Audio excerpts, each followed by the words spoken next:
Hello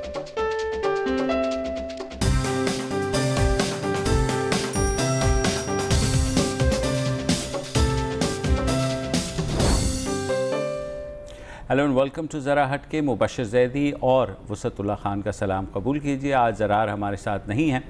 बहरहाल आज ख़बरें बहुत सारी हैं, लेकिन क्योंकि कॉल्स आपकी होती हैं तो आप ही की बात सुनेंगे। लेकिन एक बात ज़रूर करना चाहूँगा कि शुक्रिया वर्ल्ड 11 का कि पाकिस्तान आई और इतने अच्छे मैचेस देखने को मिले। पाकिस्तान जीत तो गया, लेकिन ज़्यादा क्रेडिट जो है वो वर्ल्ड 11 के प्लेयर्स को जाता है कि वो यहाँ आए। Thank you PCB for arranging. पाकिस्तानियों को अल्लाह ऐसी खुशियाँ दे, हमारी दुआएं हैं। अब कॉलर्स की तरफ चलते हैं। वसत साहब जी, सज्जादुल हसन साहब हैं सियालकोट से। जी सज्जाद साहब। सर जी सज्जाद कैसे हैं? जी अल्लाह का शुक्र। किबला पहले तो आपको सलाम अर्ज़ करना था मैंने। वालेकुम अस्सलाम, बताइए। जी आपको पता ही है मेरे पास फजूल बातें ही होती हैं करने के लिए। जी जी लेकिन ऐसी फजूल बातें करेंगे टीवी पे चल जाएं। जी जी आपको पता ही है कि मैं रेगुलर कॉलर अब तो हो गया हूँ आपका। बिल्कुल बिल्कुल। सर मैंने यही बात करनी थी कि हमारे जो ये चल रहा है इशू, आज जो पनामा की पिटीशंस हुई हैं, मुस्तरद हुई हैं, तो मैंने सिर्फ इतना ही पूछना था कि मैं ज्यादा टाइम नहीं लूंगा आपका, कि जो ये कोर्ट्स का एटीट्यूड है टुवर्ड्स शेर जमान, मैंने आपको ट्वीट भी किया था आज, शायद आप बिजी थे, रिप्लाई नहीं कर सके, तो उनकी तरफ भी ऐसा ही अग्रेसिव एटीट्यूड होगा। अगर ये प्रेसिडेंसी सेट कर रहे हैं तो फिर ये सबके लिए होनी चाहिए कि जो भी कोर्ट के खिलाफ जाएगा उसके लिए सबके लिए रूल्स एक ही होने चाहिए फिर। जी सज्जाद, क्योंकि कोर्ट एक प्रेसिडेंट सेट करता है और प्रेसिडेंट लीगल टर्म्स में यही होता है कि आइंदा जो कुछ भी होगा वो उसी बुनियाद पर जांचा जाएगा। तो उम्मीद तो यही है कि सबके साथ। जी जी सर, दूसरा मेरा पॉइंट ये था कि जैसे नवाज शरीफ ने जो सुप्रीम कोर्ट के खिलाफ एक मुहिम चलाई थी GT रोड पे, और वो मतलब कि बिल्कुल उसको कंडेम करना चाहिए। उसने जो लैंग्वेज इस्तेमाल की वो बिल्कुल गलत थी। लेकिन वाइस वर्सा अगर आप देखें तो इमरान खान ये जो कह रहे हैं कि जी आप NO 120 में हमारे कैंडिडेट को वोट दे के अदलिया को सलाम पेश करे, तो क्या अदलिया एक सियासी पार्टी भी है कि उसको सलाम पेश करना चाहिए? क्या ये रवैया ठीक है? फिर देखें, वो इमरान खान खुश हैं, वो खुशी में बहुत कुछ कह जाते हैं, उनकी ये बातें बर्दाश्त कर लें। एक इलेक्शन कमीशन का उन्हें नोटिस भी गया हुआ है जो कि पुलिस को मिल गया है कि जनाब इनको पकड़ के तो 25 सितंबर को पेश किया जाए। तो देखें क्या होता है। तारीख तो वो पहले भी बहुत से मुकदमात में पहले भी तो कानून।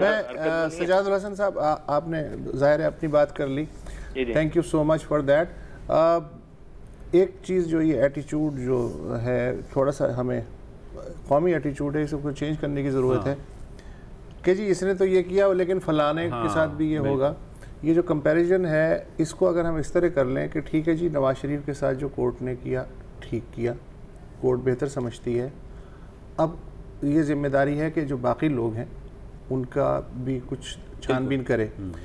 तो बात वही है, लेकिन जो माइंड सेट है वो एक जुमले से तब्दील हो सकता है। और जी मुबशर ने ठीक है किया होगा जुर्म, लेकिन वसअतुल्लाह खान ने भी तो किया है। इसकी वजह ये है कि मुबशर के साथ जो है ठीक हो गया, अब वसत साहब की बारी का बारी। ठीक, उसमें मुशर्रफ का भी कोई जो भी मुशर्रफ व्हाटएवर XYZ, मैं तो एक मिसाल की तो बात कर रहा हूँ। तो ये माइंड सेट चेंज करने की ज़रूरत है, और जो जुमले हैं उनसे माइंड सेट चेंज हो सकता है अगर हम उसे अपनी रोज़मर्रा विकेबलरी में यूज़ कर ले। नवीदुल हक साहब है कराची से। जी नवीद, अस्सलाम वालेकुम। वालेकुम अस्सलाम। सर मुझे दो मौजू पे बात करनी थी। जी जी। एक तो ये ब्लू वेल का जो मसला चल रहा है पाकिस्तान के अंदर, जिसको मैं ब्लू वेल कह रहा हूँ, इसको मैं कह रहा हूँ जिरगा और ये पंचायत वगैरह जो भी है, ये फेडर कुछ कम हो सकता है। जी जी जी फरमाइए। ये जो दोनों पंचायत होती हैं और जिरगा विरगा, इस हवाले से जितनी भी जो काम करते हैं और गैर कानूनी तौर पर लोगों को मरवा देते हैं, इसको पाबंदी लगवाए सर किसी तरह। देखिए बहुत नुकसान पहुंचा रहे हैं। तो पाबंदी तो नवीद साहब है इसके ऊपर, और मेरे ख्याल में सुप्रीम कोर्ट ने इफ्तिखार चौधरी के टाइम पे एक डिसीजन भी दिया था। ये लीगल नहीं है, जिसकी बाइस आपने देखा कि वहाँ पर जो है उनको पुलिस पकड़ने के लिए भी गई और लोगों को गिरफ्तार भी किया गया। लेकिन बदकिस्मती हमारी ये है कि कुछ जहालत की वजह से, कुछ ऐसी रिवायात की वजह से जिन्हें हम रिवायात समझते हैं, ये ऐसी चीज़ें होती हैं। सर एक्शन क्यों नहीं लिया जाता सर? आईनी हाथों से इनको भी निपटे ना सर। वो साहब आनी हाथ किन किन से निपटे? आनी हाथ भी थोड़े से हैं, लेकिन बात आपकी सही है, एक्शन लेना चाहिए। अब क्यों नहीं ले पा रहे रियासत में की मशीनरी जो है वो कहाँ भी कितना मौसर एक्शन ले पा रही है ना, जिधर भी देखें आप। तो ये ज़ाहिर है कि सारा उसका हिस्सा है। आइसोलेशन में अगर आप देखें तो अपनी अपने पसंद के मसाइल पे आप कह सकते हैं कि फलाने पे क्यों नहीं, मेरी गली गंदी है उस पर क्यों नहीं एक्शन ले पा रही। अरे यार पूरा मोहल्ले का मसला है, उस पर एक्शन होना चाहिए, शहर का एक्शन हो जाना चाहिए, पूरे निज़ाम का भी मसला है और बहुत अरसा तो उसमें गली ऑटोमेटिकली ठीक हो जाएगी। वो सही बात। सभी अहमद साहब हैं कराची से। जी सर, वालेकुम अस्सलाम।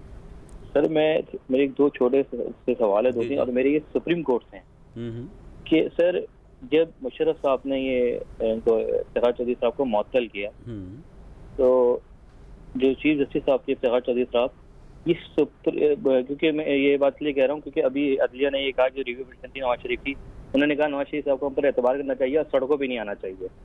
तो मेरा सवाल ये है कि जब मुशर्रफ साहब ने मुअत्तल किया इफ्तिखार चौधरी साहब को, तो इफ्तिखार चौधरी साहब सुप्रीम जुडिशल कोर्ट में जाने के बजाय सड़कों पे क्यों आ गए? तो उस वक्त ये बात क्यों नहीं कही गई कि नवाज शरीफ साहब आप सड़कों पे क्यों आ गए? अगर आप थोड़ा सा आपको करेक्ट करूं, वो गए थे सुप्रीम जुडिशल काउंसिल, वो पेश भी हुए, उन्होंने अपना दिफा भी किया, लेकिन क्योंकि वो उस वक्त एक फ़ौजी आमिर हुकूमत में थे, उनका एक गैर आइनी कदम था जो उन्होंने उठाया, लेकिन उन्होंने अपना फाइनल जो डिसीजन लिया वो सड़कों से ही लिया। हाँ ठीक है सर। तो अगर अब नवाज शरीफ साहब आ जाते तो इस पे जरा से उठाया जाता है। दूसरी बात ये कि सर जब हमारे जजेस ने पीसीओ के तहत जब हलफ लिया और फिर माफ़ी मांग के दोबारा उन्होंने अपनी वो राह सीधी कर ली, तो नवाज शरीफ साहब को कोई चांस क्यों नहीं देते माफ़ी का? अगर नवाज शरीफ साहब से कोई गलती हुई है या उनको भी कोई अपील का दिया जाता, बजाय इसको आपने उनको लाइफ टाइम बैन कर दिया, हमारे वोटों से वो मुंतखब होकर आए थे। तीसरी बात सर मैं ये कहना चाहूँगा कि ये अभी कहा जा रहा है, इमरान खान साहब भी कह रहे हैं कि जी एक ये 120 के इलेक्शन के बाद पता चल जाएगा कि आवाम अदलिया के साथ है या नहीं। अगर इमरान खान साहब हार जाते, जो कि यकीनन नजर आ रहा है कि वो हार रहे हैं, तो फिर उसके बाद उनका क्या एक्शन होगा? ये जो अदलिया ने डिसीजन दिया है इसकी क्या अहमियत होगी? देखिए, अदलिया का डिसीजन तो अपनी जगह स्टे करेगा और वो बहरहाल एक फ़ैसला है। खुद मुस्लिम लीग नून कह रही है कि हम बेशक मानते नहीं हैं, लेकिन इम्प्लीमेंट तो बहरहाल उन्हें करना पड़ेगा। जहाँ तक इमरान खान साहब की बात है तो कुछ वो ऐसे बातें कर जाते हैं कि हर सियासतदान, देखें समी साहब, कोई भी बात कर सकता है। वो जब आप कहते हैं ना कि अदलिया ये कह रही है और इमरान खान ये कह रहे हैं, तो इमरान खान कोई जज तो नहीं है सुप्रीम कोर्ट के, तो मैटर जो करेगा वो फैसला करेगा अदालत का कि वो क्या कर रहा है, उसका क्या असर होगा। उसके साथ जब आप इमरान खान को मिलाएंगे तो ऐसा लगता है कि जैसे आप दोनों को एक ही कोई चीज़ समझ रहे हैं। सियासतदान जो है मनमौजी होते हैं, कुछ भी कह सकते हैं। जो ठोस हक़ाइक़ हैं उन्हें हमें सियासतदानों के बयान से अलग रख के जांचना चाहिए। तो मेरा ख्याल है बातें ज़्यादा बेहतर तरीके से समझ में आएंगी। शेख साहब हैं गवादर से। जी भाई, अस्सलाम वालेकुम। वालेकुम अस्सलाम। जी वालेकुम अस्सलाम। सर मैंने दो बातों पे बात करनी थी। एक तो ये कि बलूचिस्तान में आजकल कोई भी मसला हो, गुर्बत हो, सिक्योरिटी हो, एजुकेशन हो, पानी हो, कोई भी हो, तो हम कोई भी बात करते हैं तो सामने से जवाब आता है जी सीपेक है ना, सीपेक है ना, all is well, all is well. तो मैं चाहता हूँ कि रियली आप लोग एक रिसर्च बेस्ड प्रोग्राम करें जिससे हमें सीपेक की हकीकत तो पता चले, स्पेशली बलूचिस्तान के एस्पेक्ट पे। क्योंकि आज भी वजीर आजम साहब कह रहे थे कि जी पाकिस्तान का सबसे जो अमीर सूबा होगा वो बलूचिस्तान जी। तो हकायक क्या है? अगर काश वजीर आजम साहब थोड़ा ये डेरा बुक्सी की गलियों में, स्वीट गलियों में घूमते तो उनको हकीकत का पता चल जाता कि गुर्बत कितनी है और अमीर होने के राज क्या हैं। दूसरा सर, कल मैं आप लोगों का प्रोग्राम देख रहा था तो पूरे 1 घंटे माशाल्लाह इन्हें 120 पे बड़ा ज़बरदस्त तजिया आया था। मुझे अफसोस इस बात का है कि तकरीबन मैं आपका चैनल हमेशा अल्हम्दुलिल्लाह देख रहा होता हूँ, आप लोगों के प्रोग्राम की तारीफ भी होती है हमारे यहाँ, लेकिन मैंने कभी नहीं देखा कि बलूचिस्तान में किसी नेशनल असेंबली हो या प्रोविंशियल असेंबली हो कभी आप लोगों की तरफ से कोई तजिया आए। हाँ, आता भी होगा तो 5-10 मिनट का, लेकिन माशाल्लाह एनए 120 तो पूरा ऐसा ताबड़तोड़ हर चैनल पे है। कम से कम आप लोगों से प्रोग्राम से उम्मीद होती है कि पाकिस्तान के हर कोने में आप लोगों की आवाज़ जाए और नुमाइंदगी। इतना ही करके ना। ठीक है, अच्छा ये इस पे तो बाद में हम अभी जवाब दे देंगे।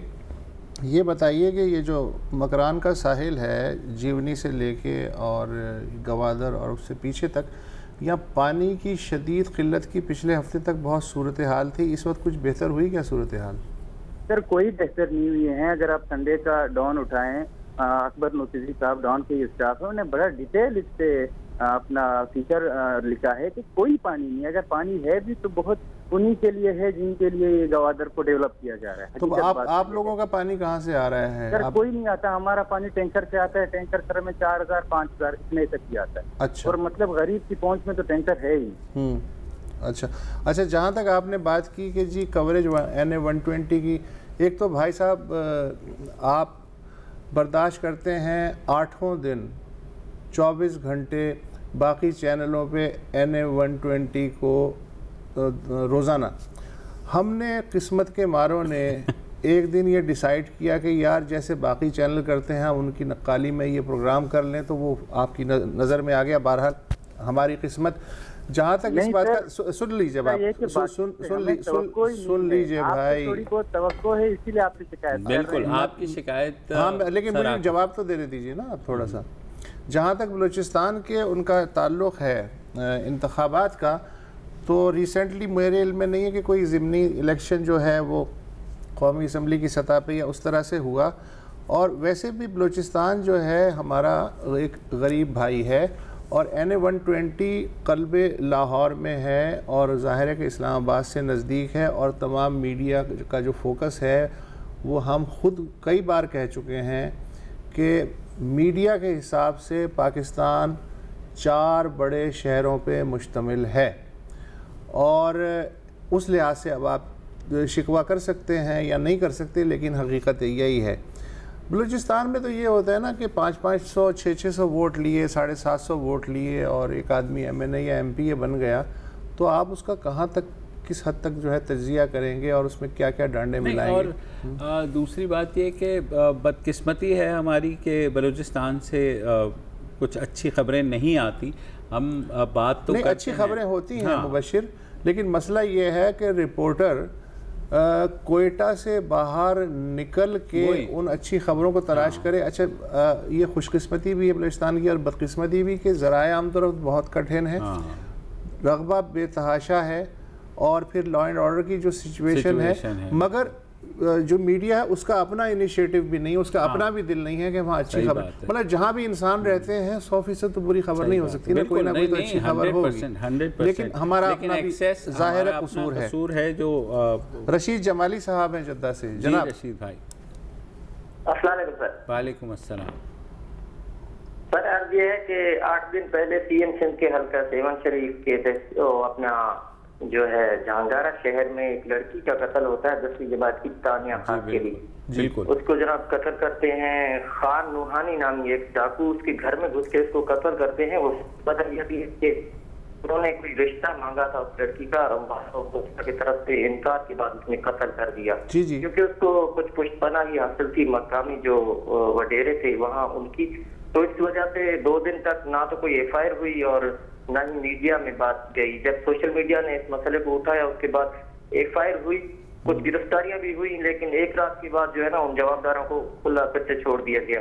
उसके बाद मजीद 3 दिन तक यानी 5 दिन तक किसी ने नोटिस नहीं लिया। जब मामला मीडिया में आया उसके बाद IG सिंध ने कोई नोटिस लिया है, लेकिन अभी तक उसके कातिल जो है आजाद हैं। आज तो PM सिंध भी मेरे ख्याल से वहाँ पहुंचे हैं शाम 4 बजे, लेकिन उनके जो सहूलतकार हैं वहाँ के मकामी शाह हैं इकबाल सर, वो भी आजाद है, उसके कातिल भी आजाद है और अभी उसके उर्सा जो इंतहा गरीब है उनको बिल्कुल डरा धमका रहे हैं।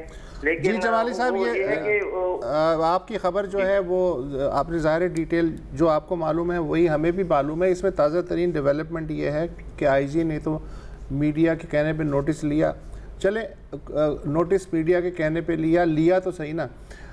ताज़ा डेवलपमेंट ये है कि चीफ मिनिस्टर जो हैं उन्होंने कहा है कि मैं अहद करता हूँ कि इस बच्ची के जो कत्ल का जो वो हैं ज़िम्मेदार उनको नहीं छोड़ूंगा, उनको कैफर किरदार तक पहुँचा के जो है ये सही बात। तो ये भी फ़ी ज़माना जो लॉलेसनेस की सूरत हाल है उसमें अगर चीफ मिनिस्टर इस कमिटमेंट का इजहार कर रहा है, लेट्स सी कि कितना पूरा होता है, कब तक है। ये डेवलपमेंट मीडिया में ये खबरें आई थी, वहाँ पर प्रोटेस्ट भी हुए, उसके बाद जाहिर है चीफ मिनिस्टर और IG के ऊपर प्रेशर पड़ा तो ये इक़दाम हुए हैं। जाहिर है मीडिया ने कुछ ना कुछ तो चलाया या दिखाया, किसी भी वजह से हुआ, अगर उसे इंसाफ मिल जाए तो बिल्कुल यही हम बेहतर क्या बात हो सकती है। कोयटा से एक कॉलर हैं। जी अस्सलाम वालेकुम। वालेकुम अस्सलाम। सर बस ये छोटा सा सवाल करके मैं भाई आपका नाम बता दीजिए। अपना नाम। मोहम्मद सलमान बात कर रहा हूँ। सलमान साहब जी। मैं ये थोड़ा सा सवाल करूंगा कि सुप्रीम कोर्ट का फैसला ये आ चुका है कि जो है जितनी भी वकाफ की ये जो जमीनें हैं कराची में उन सबको छुड़ाया जाए, खुसूसन ये बहरिया टाउन की। तो लेकिन उसको कितनी मर्तबा हो चुका, लेकिन अभी तक नैब ने और किसी ने भी उस पर कोई फैसला नहीं दिया और कुछ भी उस पर इम्प्लीमेंट नहीं हुआ। बस आपसे ये पूछना है इस बारे में कुछ होगा भी या बस जिस तरह सारे फाइलें दब जाती हैं। और भाई एक तो बहरिया टाउन का मसला सुप्रीम कोर्ट में ज़ेर समाअत है। कराची रजिस्ट्री में आपको याद होगा हमने इस पर प्रोग्राम भी किया था। बदकिस्मती ये है कि बहरिया टाउन के मसले के ऊपर सिवाय सुप्रीम कोर्ट के बाकी जो इदारे हैं वो पता नहीं क्यों नहीं कुछ करते। हालांकि जो बहरिया टाउन कराची में जितने घपले हुए उस पर डॉन ने तहकीकाती ख़बरें भी की, प्रोग्राम भी हम लोगों ने किया और सारा कुछ कि किस तरह गैर कानूनी तौर पर जो है इस ज़मीन को दिया गया। लेकिन अब इस बुनियाद पे कि जनाब लोगों ने वो ख़रीद ली हैं और वो अब उसका कुछ नहीं हो सकता, तो मेरे ख्याल में नैब को इस पे एक्शन लेना चाहिए। एंटी करप्शन डिपार्टमेंट भी है, लेकिन क्योंकि मलिक रियाज साहब ये कहते हैं कि फ़ाइलों को पहिए लगाना उन्हें आता है तो उन्हें लगा दिए होंगे पहिए। ब्रेक ले लीजिए फ़िलहाल, आपकी कॉलों सिलाई जारी है।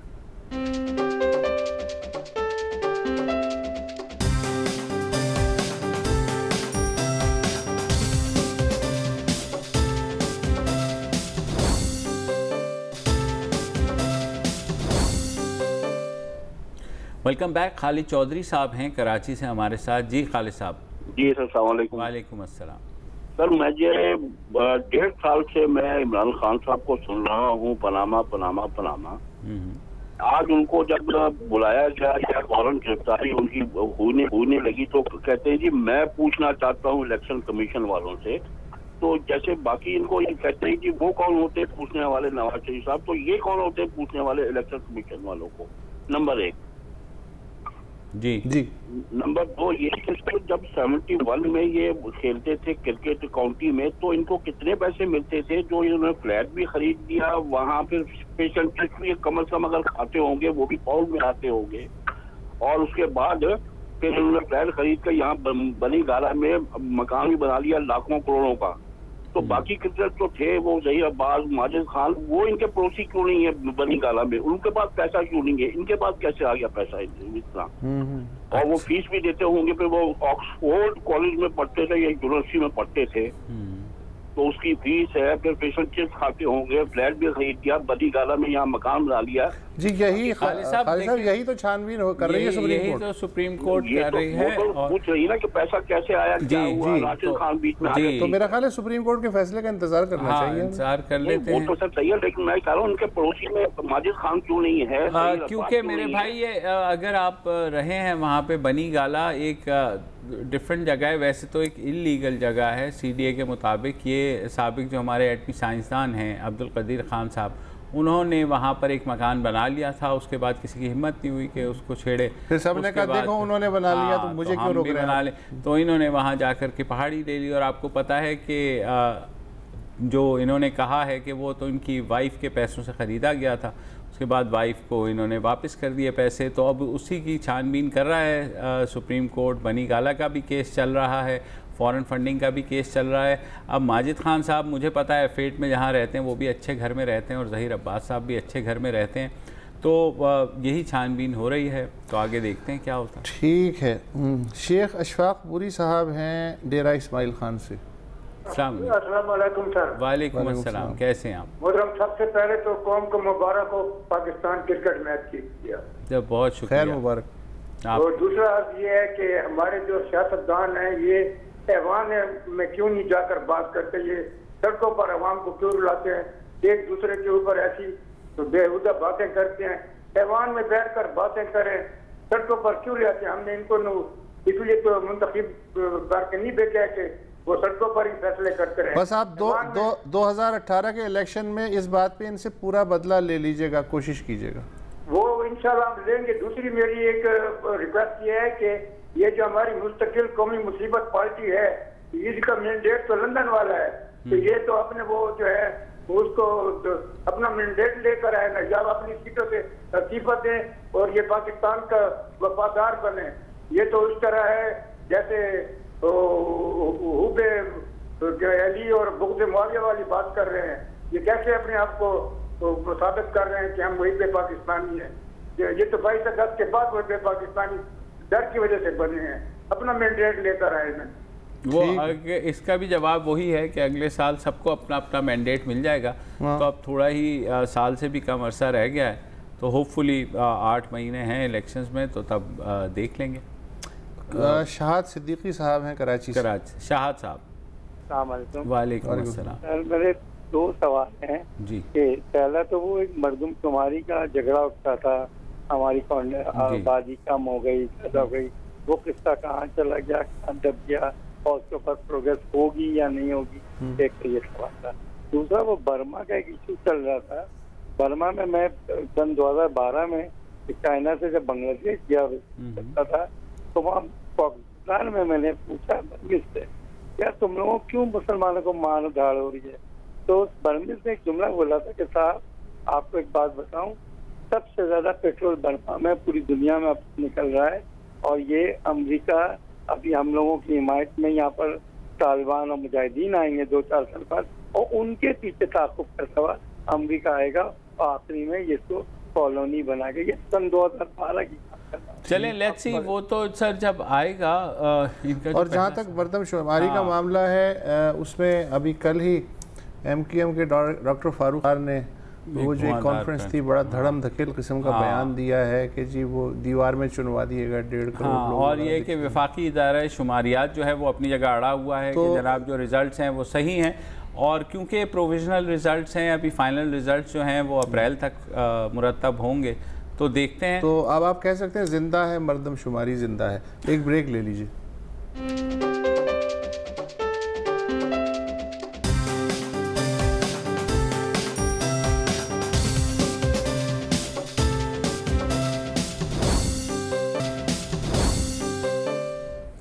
Welcome back. कॉलर्स डे है। महमूदुल हसन खलील साहब हैं इस्लामाबाद से। जी महमूद भाई। अस्सलाम वालेकुम। वालेकुम सलाम। भाइयों, एक तो मैं बहुत लंबी बात नहीं करूंगा, ये कहना चाहूंगा कि अप्रैल में मरदमशुमारी के नताइज कमाल है। कंप्यूटर के दौर में अगर हमें 10-11 माह नताइज निकालने में लगे तो इस पर यकीनन तबसरा होना चाहिए। लेकिन बात मैं एक और मौजू पे करना चाह रहा हूँ। हमारे यहाँ मीडिया जो है उसके एथिक्स पे गुफ्तगू हम क्यों नहीं करते? यानी अगर आप, इससे एक बात तो साबित हुई कि आप जरा हटके रेगुलर नहीं देखते। मैं जरा हटके का पॉडकास्ट बहुत रेगुलरली सुनता हूँ और बड़ी बाकायदगी से सुनता हूँ। मीडिया के एथिक्स पे जिस तरफ मैं रेफर करना चाह रहा हूँ वो जरा मुख्तलिफ बात है। मुझे सिर्फ चंद सेकंड दीजिए। मैंने चंद दिन पहले एक न्यूज चैनल ट्यून किया अपने ही मुल्क का, और 3 बजे का वक्त था। हेडलाइंस की जो टॉप स्टोरीज का वक्त था, वो जब खत्म हुआ तो 3:16 हो चुके थे। यानी 16 मिनट तक हम खास खबरें सुनते रहे।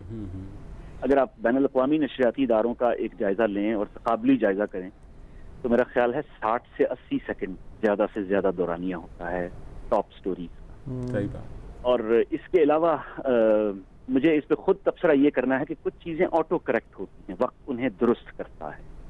हमारे यहाँ 10, 12, 15 बरस गुजर गए, अब गालिबन 38 या 40 न्यूज चैनल हैं, शायद इससे ज्यादा हूँ या कम हो, माजरत खा हूँ।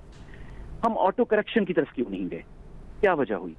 इस पे हम मैनुअल करेक्शन नहीं कर पा रहे हैं, आप ऑटो करेक्शन की बात कर रहे हैं। और ये जाहिर है कि ये सारी चीज़ें हम भी करते हैं, बात करते हैं मीडिया के हवाले से। देखें, आप तो इस बात को कंपैरिजन कर रहे हैं ना, गालिबन आपके ज़हन में बैनुल अक़वामी मीडिया से मुराद है अल जज़ीरा, BBC, CNN वगैरह। तो भाई साहब देखें, उनसे मिसाल एक तो आप जो हैं हम चैनलों, गरीब चैनलों की दे रहे हैं, एक तो ये ज़्यादती है। दूसरी बात ये है कि इंडिया में तो अब ये एक्सपेरिमेंट हो रहा है कि 100 सेकंड में 100 खबरें क्या पॉसिबल हैं लोगों को बताना।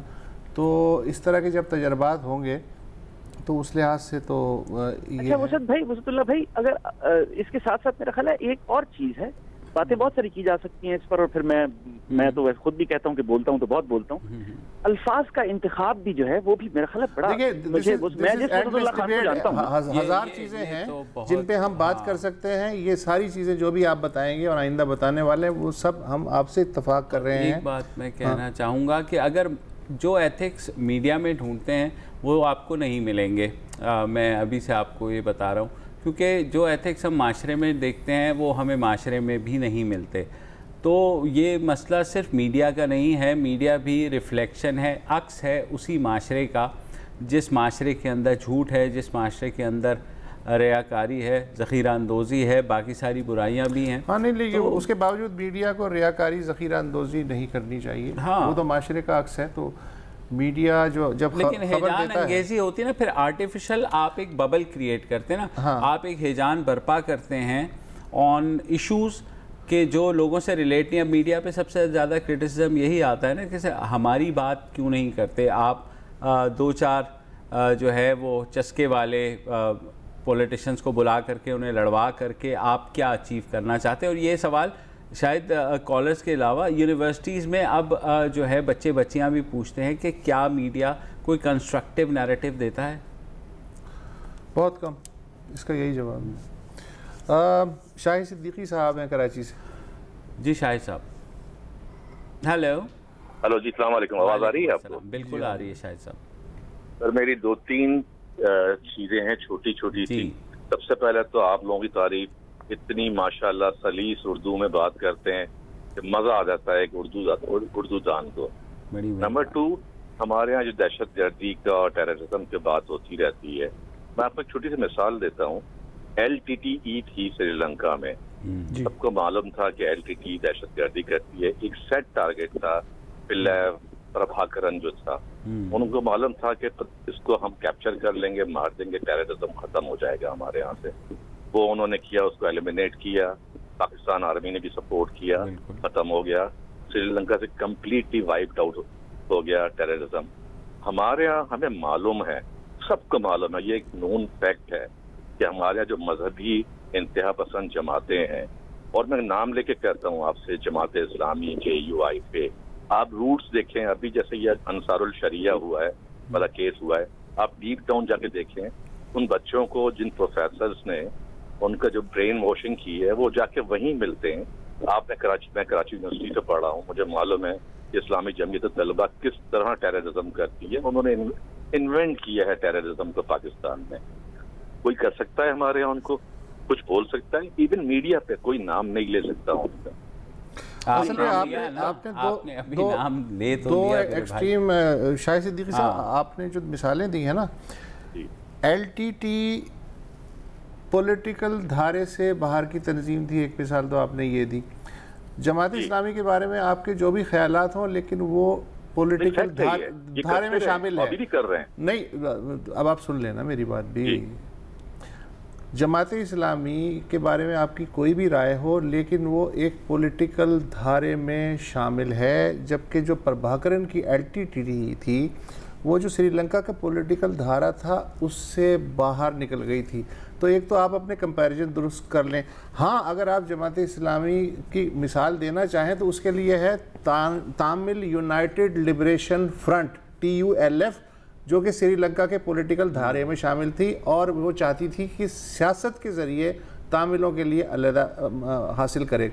दूसरी बात ये कि जो आपने मिसालें दी, ये कोई अलहदगी पसंद सियासी जमातें तो नहीं है, ये पाकिस्तान या वफाक के अंदर रह के, तो कुछ अगर मिसालें थोड़ी सी बेहतर कर लेते तो हम शायद इस पे बेहतर मेरे ख्याल में देखिए, आपने उमूमी बात की ना, कि ये आपकी बात देखिए इस हद तक ठीक है कि जो बाद में दहशत गर्दी में लोग गए वो शायद इन्हीं जमातों से बागी होकर के गए, हो सकता है नर्सरीज के तौर पर तो हुआ, लेकिन इन जमातों को आप किस हद तक ब्लेम कर सकते हैं वो एक अलग बात है। एक इंडिविजुअल एक्ट होता है, जो छोटे छोटे स्लीपर सेल्स आपको नज़र आते हैं, छोटे छोटे शाखें जो टूट के दूसरी अपनी दहशतगर्द तंजीमें बनाती हैं। वो बहरहाल JUI फे है फॉर दैट मैटर, उनकी मुझे याद है कि उनकी एक खातून MNA है, सिपाही साहब JUI से टूट के है या उसका फिर एक्सट्रीम एक वर्जन लश्कर जंगवी है, और तो ये चीज़ें तो टूटती है। खालिद शेख मोहम्मद जैसे एक जमात इस्लामी के वो उनके इन्फ्लुएंस उससे मिले, लेकिन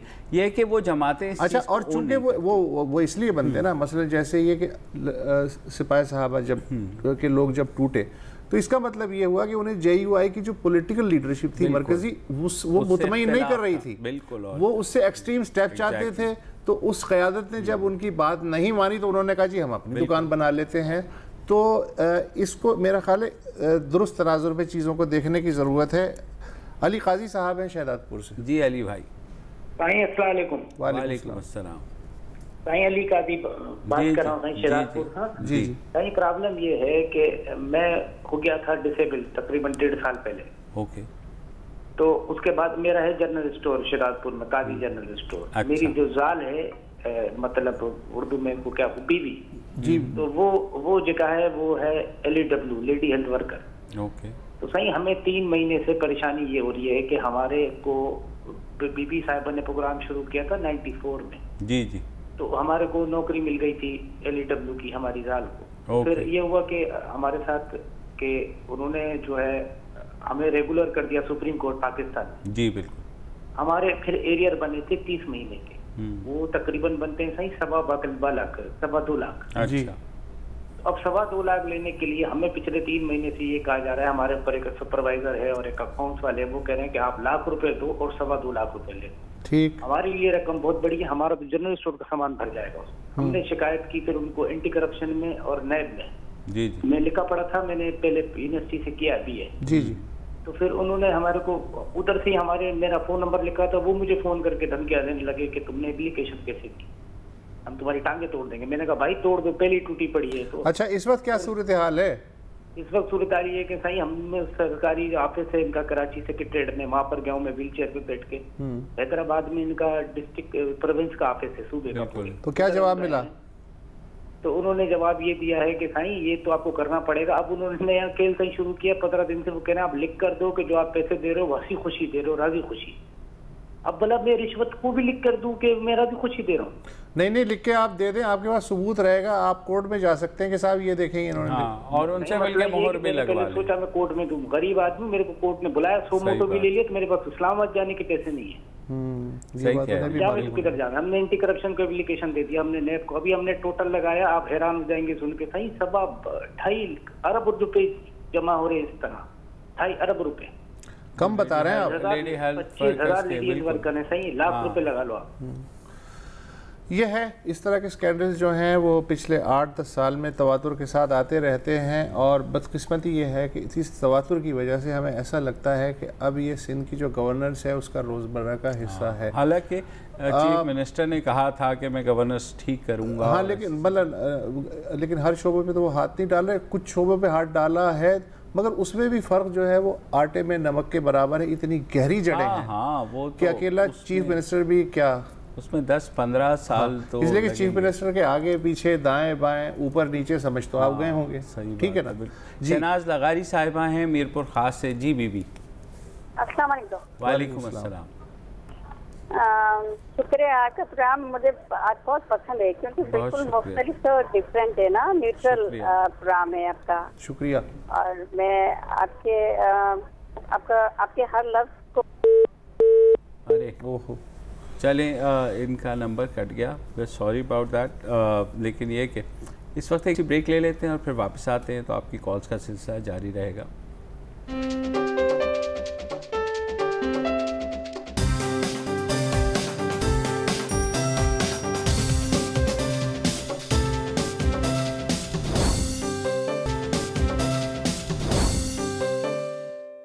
वेलकम बैक। हमारे साथ मौजूद हैं मोहम्मद अली साहब कसूर से। जी भाई। जी सब क्या हाल है? अल्लाह का शुक्र, आप बताएं ठीक हैं? मैं बिल्कुल ठीक हूँ और काफी दिनों से आपसे बात करना चाह रहा था। फरमाइए सर। तो बड़ी मुश्किल से आज आपसे राब्ता हुआ है। सर फरमाइए। तो 2 मरतबा पहले भी आपसे बात हुई थी। जी जी। और दौरान जब मियां नवाज शरीफ के पहला केस चल रहा था तो माशाल्लाह हमारी आपके जो तजवीज़ है वो हमारे लिए एक रास्ता है। हम आपसे जब बात करते हैं तो हमें दिल में हौसला पैदा होता है। बड़ी मेहरबानी। पाकिस्तान में कोई बात सुनने वाले लोग हैं। अभी देखो भाई ये रिव्यू की पिटीशन भी आ गई, आज अदलिया ने उस पर भी फैसला दे दिया। जी जी। अब जो बैक दी डोर पार्टी चल रही है उसमें आप देख रहे हैं कि जो है वो मुज़ाकरात की बातें चल रही हैं और जस्टिस जनाब इजाजुल हसन साहब वो नैब के दफ्तर में गए हैं और उन्होंने जबरदस्ती ये थोड़ा सा आप इसको वो कर लें, करेक्ट कर लें अपनी मालूमात को। वो नैब के दफ्तर में नहीं गए थे, नैब वाले उनके दफ्तर में आए थे और क्योंकि वो मॉनिटरिंग जज हैं इस सारे प्रोसेस के, जो आप कहना चाह रहे हैं कि ये कुछ खबरें छपी थी द न्यूज़ अखबार में भी, अंसार अब्बासी साहब की भी, और फिर बाद में भी ये हुआ कि ऐसे जो है वो जो मॉनिटरिंग जज साहब बने हुए हैं वो सुपरविजन कर रहे हैं और उन्हीं के कहने पे हुदैबिया पेपर मिल्स का केस खोला गया है। मैं सही कह रहा हूँ? लेकिन मुबशर भाई इसमें मेरी जी मेरी एक रिक्वेस्ट सुनाएं। इसमें यह है कि आप देखें कि पहले वो व्हाट्सएप कॉल वाला सिलसिला चला जी, बिल्कुल। व्हाट्सएप कॉल के बाद वो हुसैन नवाज शरीफ की तस्वीर वाला सिलसिला चला, बिल्कुल। अब ये मॉनिटरिंग वाला सिलसिला चला। पाकिस्तान में इसकी पहले 70 साल में जो वकील साहब उन्होंने वजाहत की कि कोई मिसाल नहीं मिलती, और अब ये जो है ना मॉनिटरिंग का नया एक सिलसिला निकल आया है और बात कामे पे ले आए हैं, बात उनके तनख्वाह नहीं ली। देखिए वो एक लीडर है। मैं आपको अपनी जाती हैसियत में बताता हूँ, जब मैं अपना काम करके वापस आता था तो मेरे बच्चे छोटे, वो सोए होते थे, मेरे पास इतने वसाइल नहीं है तो मैं उनके लिए जनरेटर का इंतजाम कर सकूं। मैं रात को जब आता था तो उनको मजदूरी करने के बाद, अपना काम करने के बाद हाथ वाला पंखा जलता था। आज वो मेरे बच्चे चैन से सोते हैं। कहाँ पे थे ये इनके जनरेटर बंद करें। अगर कौम में कोई है सकत तो इनके जो लोग ये सारा खेल खेल रहे हैं, एक माह इनके जनरेटर बंद कर दे, इनको अकल आ जाएगी कि नवाज शरीफ ने क्या किया। सही बात। नवाज शरीफ हमारा कायद है और इंशाअल्लाह ताला नवाज शरीफ को ये जो इन्होंने नवाज शरीफ के साथ किया है, नवाज शरीफ को कौम इतना वोट देगी। जैदी साहब आप याद रखना 2018 में रिकॉर्ड। जी बिल्कुल बिल्कुल। लेट्स होप कि आपकी अपनी ख्वाहिश है इसमें। तो जाहिर है कि PMLN की भी नुमाइंदगी हो गई आज के प्रोग्राम में। इमरान उमर फारूकी साहब हैं कराची से। जी इमरान साहब। वालेकुम सर। वालेकुम अस्सलाम। जनाब अली, ये रिक्वेस्ट तो मुझे निसार से खोरो साहब से करनी थी। जी। अगर आज आप दोनों मौजूद हैं तो एक मेरी इंसानी जो है ना मुश्किल है, जो अगर आप जो है फरमाइए सर जी। आप अपने प्रोग्राम में बराए मेहरबानी इस बात का जरूर जिक्र करें कि कराची शहर के अंदर जो गंदगी हो रही है और हम जिस कर्ब से गुजर रहे हैं, आप यकीन करें, शायद आप अच्छे इलाकों में हों, अच्छी सड़कों पे आप सफर करते हों, लेकिन जो हाल हमारा हो रहा है कराची में, जिस तरीके से हम, हमारे बच्चे, हमारा खानदान, आप किस इलाके की बात कर रहे हैं जहां आप हैं? थोड़ा सा आप हमारे दिल से पूछें किस इलाके में हैं आप किस इलाके में रहते हैं आप? मैं तो यानी समझ लें कि नॉर्थ नाज़िमाबाद की तरफ आप समझ लेंगे। तो नॉर्थ नाज़िमाबाद का ये हाल बता रहे हैं आप? सर नॉर्थ नाज़िमाबाद, गुलशन क्या, लियारी क्या, समझ लें कि पूरा कराची लियारी बना हुआ है, खुदा हुआ है कराची, आदमी सफर नहीं कर सकता। रिक्वेस्ट मेरी आपसे ये है कि खुदारा आप अपने प्रोग्राम में जिस तरह आपने मिसाल के लिए आपने आवाज उठाई, अल्लाह आपको जज़ाए खैर दे, इसी तरह आप हफ्ते में एक दफा या 15 दिन में एक दफा इस बात का जरूर जिक्र करें तो खुदा के लिए कराची को कोई तो साफ कर ले, चाहे वो फौज हो, रेंजर्स हो या पब्लिक हो, इमरान खान हो, कोई तो शहर को साफ कर दे। कितने साल हो गए कचरे में, गंदगी के अंदर, बस क्या बताएं आप सर। ये वसत साहब ने जो बात की, मैं भी अक्सर ये बात करता हूँ, क्या लोग तैयार हैं उस सफाई के लिए, खुद साफ करने के लिए अपनी गलियों को, या ऊपर से कूड़ा ना फेंकने के लिए, या अगर डिस्पोजल के लिए अगर वो डब्बे भी रखे जाते हैं तो मेरे ख्याल में तीसरे दिन वो डब्बे ही गायब होते हैं वहाँ से। तो थोड़ा सा, और मैं ये नहीं कह रहा इंतज़ामिया का तो फेलियर है, रियासत का तो फेलियर है। इमरान उमर फारूकी साहब, जब कराची बहुत साफ़ सुथरा शहर था तो आप भी ज़ाहिर है कि यहीं के हमेशा के लगते हैं शहरी, एक होती थी साफ गली और एक होती थी गंदी गली। अब आप मुझे ये बताइए कि गंदी गली का नाम गंदी गली क्यों पड़ा और उसे बाकायदा मेंटेन रखा जाता था कि वो गंदी गली ही हो, तो ये कोई और तो आके नहीं करता था ना, उस मोहल्ले के उस गली के लोग करते थे। तो हुकूमत को शर्म आनी चाहिए, लेकिन जो शहरी हैं उनको भी सिविक सेंस के हवाले से शर्म आनी चाहिए। दोनों के सूरतों में ही ये काम हो सकता है। अब डिब्बे रखे गए हैं मेरे मोहल्ले में ना, पहली दफ़ा मुझे अच्छा लग रहा है कि गंदगी के लिए पहले तो वो कचरा कुंडी होती थी, अब उन्होंने डिब्बे रखने शुरू किए हैं।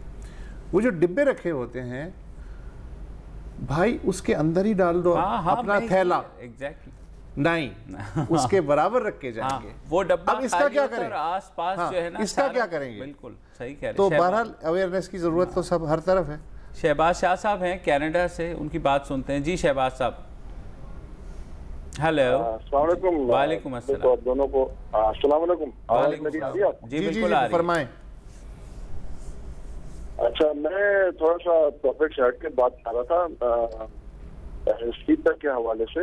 मैं थोड़ा सा आपसे गुजारिश ये कर रहा था कि अगर आप कोई जो रिस्पॉन्सिबल बंदे हैं फीडबैक के प्रोजेक्ट के हवाले से पाकिस्तान में, उनके साथ बैठ के कोई सीटिंग कराएं ताकि हमें पता चले कि बाहर से कोई अगर इन्वेस्टर इन्वेस्ट करना चाहता है इन प्रोजेक्ट्स के अंदर तो वो कहाँ जाए, क्योंकि सीपैक की जो वेबसाइट है वहाँ पे प्रोजेक्ट्स दिए हुए हैं कि ये सारी चीजें हो रही हैं, लेकिन वो गवर्नमेंट टू गवर्नमेंट यानी पाकिस्तान की गवर्नमेंट और जाने के दरमियान जो एग्रीमेंट से प्रोजेक्ट्स के हवाले से वो उसकी डिटेल्स हैं, लेकिन आम बंदे या मिसाल के तौर पर कोई मीडियम साइज बिजनेस। जी शहबाज साहब, जो अगर सुन जी मैं आपकी बात समझ रहा हूँ। अच्छा, प्लान ये है कि पहले ये गुजरगाह बन जाए, उसके बाद जो इसके साइट पे हैं वो लोकली जितने भी इन्वेस्टर्स हैं वो वहाँ पे अपने बिजनेसेस भी सेटअप कर सकते हैं। उसके अलावा अपनी अगर फैक्ट्रीज लगाना चाहें तो वो भी लगा सकते हैं। अगर आपको एग्जैक्ट इन्फॉर्मेशन चाहिए तो वो भी हम इकट्ठे कर लेते हैं, लेकिन पहले जब तक ये गुजरगाह नहीं बनेगी तो आसपास जो है उस तरह से डेवलपमेंट या प्रोजेक्ट्स नहीं बनेंगे। लेकिन ये तो कनाडा में बैठ के अपॉर्चुनिटी से पूछ रहे हैं, लेकिन यहाँ चैम्बर ऑफ कॉमर्स के जो लोग हैं वो भी कंफ्यूज हैं बिल्कुल कि हमारा जो है इसमें क्या हिस्सा होगा, हम क्या कर सकते हैं क्या नहीं कर सकते। उनको भी शिकायत है कि हुकूमत ने कोई क्लियर कट बात अभी तक नहीं की है, और सड़क के साथ साथ ये भी है कि अर्ली हार्वेस्ट के जो प्रोजेक्ट हैं, फिर उसके बाद के वो टर्मिनोलॉजी तो आ गई है। एहसन इकबाल साहब को किसी दिन हम उनसे बात कर लेते हैं क्योंकि वो सीपैक अभी तक इसलिए कि यहाँ का इन्वेस्टर भी क्लियर नहीं है और वो कनाडा से भी जाहिर है वो फिर क्या क्लियर होंगे। मैं इसीलिए कह रहा हूँ कि हम पता करके इनको बता सकते हैं। और बहरहाल शुक्रिया आप लोगों का कि आज आपने कॉल्स की। मंडे तक इजाज़त दीजिए, मंडे को फिर मुलाकात होगी। जब तब तक NA 120 का जो रिज़ल्ट आ गया होगा उसको चैनल्स कूट के जो है बिल्कुल चांदी का वर्क भी बना चुके होंगे। अब देखते हैं हमारे लिए क्या बच रहा है बात करने के लिए। तब तक इजाज़त दीजिए, खुदा हाफिज़। अस्सलाम वालेकुम। अगर आपको हमारे शो पसंद आया है तो प्लीज़ हमारे YouTube चैनल को सब्सक्राइब करें, और अगर मुनासिब समझे तो इस वीडियो को लाइक भी कर लें, तो कोई हर्ज नहीं है, और शेयर भी कर लें और कमेंट भी कर दें जी, वरना वो सब ऐसे ही लिखते रहेंगे। और ये जो दोनों कह रहे हैं ये कर लें जी प्लीज़, नहीं तो हमें भी घर जाना है, मैं आपके कंप्यूटर में नहीं रहना 24 घंटे। सही बात।